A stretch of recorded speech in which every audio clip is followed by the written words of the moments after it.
साथीहरु आज भने मैले बिना मैदा बिना आटा अनि बिना बन्दाकोपी अनि भाँडो छैन भने पनि नो प्रब्लम हजुरहरु टेन्सन नलिनु होला। कराईमा मोमो पकाएर म आज रेसिपी शेयर गर्दैछु। त्यस्तो मैले के को मोमो बनाए होला त ल गेस गर्नुस् त साथीहरु, आउनुस् सँगै बनाऊ। सबैभन्दा पहिला मैले किमा बनाउनको लागि सब्जीहरु लिएको छु। एउटा इस्कुस, एउटा गाजर, अलिकति मसेब्रा यानि कि सोयाबिन अनि अलिकति पनिर लिएको छु। सब्जीलाई चाहिँ तपाईहरुले घटबड गर्न सक्नुहुन्छ। सबैभन्दा पहिला चाहिँ कोरेसोमा मैले सब्जीहरुलाई कोरेर रेडी गरेको छु। हेर्नु त मैले इस्कुसलाई चाहिँ मजाले कोरिसके अनि त्यसैगरी मैले गाजरलाई पनि कोरे अनि गाजर र इस्कुसलाई मैले मजाले कोरिसकेपछि अलिकति नुन राखे। नुन राखेर मजाले मिक्स गरे अनि तेललाई 10-15 मिनेटको लागि यसरी थिचेर चाहिँ साइडमा राखिने, किनभने यसबाट एकदम धेरै पानी निस्किन्छ नि त। यसलाई साइडमा राखिदिएर चाहिँ मैले एउटा बल लिए, त्यहाँ अलिकति मैले पानी लिएकी छु अनि मैले अलिकति मसेब्रा यानि कि सोयाबिन त्यसलाई चाहिँ त्यो पानीमा राखेर मजाले पखाले पनि अनि एकैछिन ढाडिनको लागि छोड्दे। यो चाहिँ ढाडिसकेपछि एकदम नरम भएर आउँछ क्या फुलिएर साथीहरु। अनि यसलाई चाहिँ मजाले पानी निचोर्नु पर्छ। यसलाई चाहिँ यति मजाले पानी यसको निचोरो त्यति राम्रो मोमो बन्छ।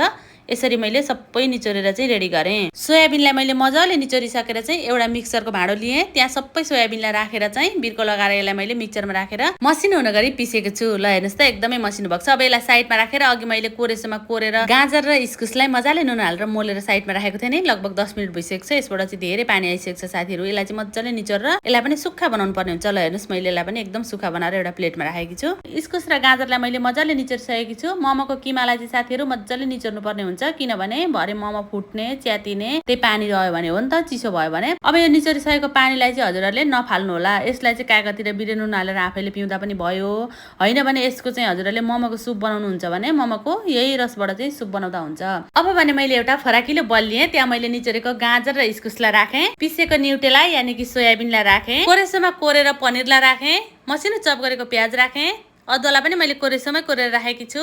अलिकति अजिना मोटो राखे, हजुरहरुलाई राख्न मन लाग्छ भने राख्नु होला, हैन भने यसलाई स्किप गर्न सक्नुहुन्छ। अलिकति दुङदुएको पत्तालाई मसिनो चप गरेर राखे, अलिकति हरियो धनियालाई चप गरेर राखेकी छु। हजुरहरुसँग अरु मसलाहरु पनि छ भने यसमा एड गर्न सक्नुहुन्छ। अनि मैले मोमो मसलालाई राखे, स्वाद अनुसार नुन राखे। हजुरहरुले सब्जीहरुलाई घटबड गर्न सक्नुहुन्छ साथीहरु। अनि मैले एउटा फराकिलो पेन बसाए, पेन मजाले तातिसकेको छ, त्यहाँ मैले सनफ्लावर तेल राखे। अब तेल चाहिँ मजाले तातिसकेको छ। यतिको तेल तातिसकेपछि मैले अलिकति बेसार राखे अनि यो तेलले चाहिँ मैले किमालाई झानेकी छु। अब यसमा मैले अलिकति स्वाद को लागि घिउ राखे। यसरी घिउ किमामा राख्नाले चाहिँ एकदम मिठो सेन्ट आउनुका साथै स्वादिलो मोमो पनि बन्छ। अनि मजाले मोमोको किमाहरुलाई मिक्स गरेकी छु।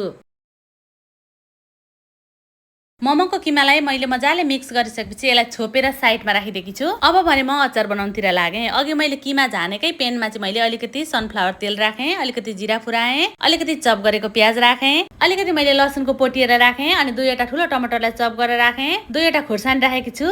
पिरो चाहिँ हजुरहरुले कतिको खानुहुन्छ त्यही अनुसारले राख्नुपर्ने हुन्छ। अलिकति दुङदुङेको पत्तालाई राखे, अलिकति बेसार राखे, अलिकति सेतो तिल, भुटेर बोक्रा फालेको बदाम राखे, काश्मीरी लाल मिर्च पाउडर राखे, स्वाद अनुसार नुन राखे। अब मजाले एकचोटी चलाइदिएकी छु अनि यसलाई एकैछिन छोपेर पकाएकी छु। एकैछिन पछि चाहिँ फेरि मजाले चलाइदिन्छु। अब चाहिँ यो पाकिसकेको छ, हजुरहरुले देख्न सक्नुहुन्छ टमाटर मजाले गलिसकेको छ। अब भने अलिकति मैले हरियो धनियालाई राखे। अब चाहिँ अचार बनाउनको लागि यो रेडी छ साथीहरु। यसलाई साइडमा एकैछिन सेलाउनको लागि छोडिदिन्छु। 10 मिनेट पछि यो सेलाइसकेको छ। यसलाई मैले पिस्नको लागि एउटा मिक्सरको भाँडो लिए, त्यहाँ सबै टमाटरहरुलाई राखेर अलिकति पानी पनि राखेर चाहिँ मैले यसलाई पिसेर अचार रेडी गरेकी छु। अब भने अचार बनिएर रेडी छ। मैले एउटा फराकिलो बटुको लिए, त्यहाँ यो अचारलाई खन्याएर चाहिँ साइडमा राखेर अब भने मैले मोमोको लागि डो रेडी गर्दै छु। त्यसको लागि मैले सुजी लिएकी छु। आज चाहिँ म साथीहरु सुजीको मोमो बनाएर हजुरहरुसँग रेसिपी शेयर गर्दै छु है। त्यो एक प्याकेट सुजीलाई मैले यो मिक्सरमा राखे अनि मसिनो हुने गरी पिसेकी छु। हेर्नु त यो चाहिँ यतिको भएको छ पिसेर। अनि एउटा फराकिलो बल लिए, त्यहाँ मैले पिसेको सुजीलाई राखे अनि अलिकति नुन राखे। पिठोमा नुन राख्नाले चाहिँ स्वादिलो बन्छ क्या मोमो। अनि थोरै पानी गरेर चाहिँ यसको डो रेडी गरेकी छु। एकैचोटी धेरै पानी लाउनु हुँदैन क्या साथीहरु। मोमोको पिठोमा चाहिँ मोमोको पिठो गिलो भयो भने मोमो राम्रो बन्दैन। मोमोको डो रेडी गर्दा चाहिँ सारो पनि हैन, गिलो पनि हैन, ठिक्कको पिठो मुसेर रेडी गर्नुपर्ने हुन्छ।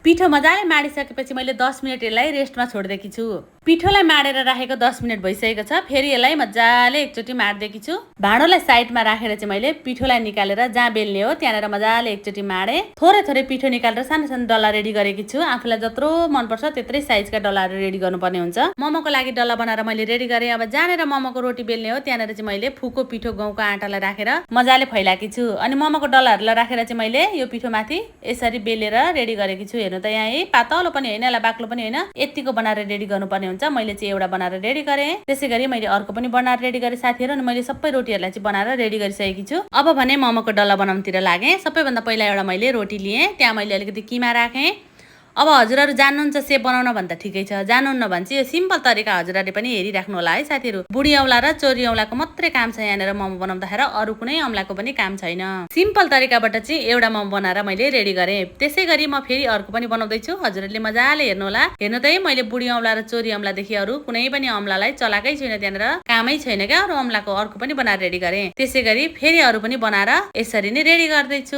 हजुरहरूले मजाले हेर्नु होला। साथीहरू, आज मैले यो मोमोको रेसिपी चाहिँ बुझिने गरी बनाएर हजुरहरूसँग सेयर गरेकी छु। हजुरहरूलाई कस्तो लाग्यो रेसिपी कमेन्ट गर्न नबिर्सनु होला, अनि रेसिपी मन पर्यो भने साथीभाइसँग पनि सेयर गरिदिनु होला। अब मैले हजुरहरूलाई लाम्चो खालको मोमो बनाएर पनि देखाउँदैछु। ल हेर्नुहोस् त, एउटा मैले बनाएर रेडी गरेँ, यो पनि सिम्पल तरिकाबाट मैले बनाएकी छु।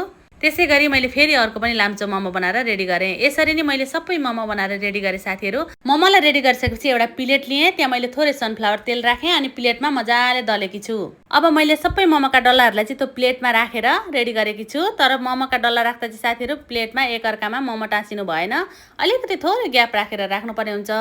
मैले चाहिँ एउटा कराईमा अघि नै पानी उमालिसकेकी छु, अनि एउटा स्ट्यान्ड राखेँ त्यसभित्र, अनि स्ट्यान्डमाथि त्यो प्लेटलाई राखेर चाहिँ यसरी आज म मोमो पकाएर हजुरहरूसँग रेसिपी सेयर गर्दैछु साथीहरू। आज चाहिँ मैले मोमोको भाँडामा मोमो पकाएकी छुइनँ, कराईमा पकाएर हजुरहरूसँग रेसिपी सेयर गर्दैछु। एक लटको मोमो पाकिसक्यो, अब अर्को लटको पनि यसै गरी मैले अर्को प्लेटमा रेडी गरेको थिएँ, पकाएर रेडी गरेँ।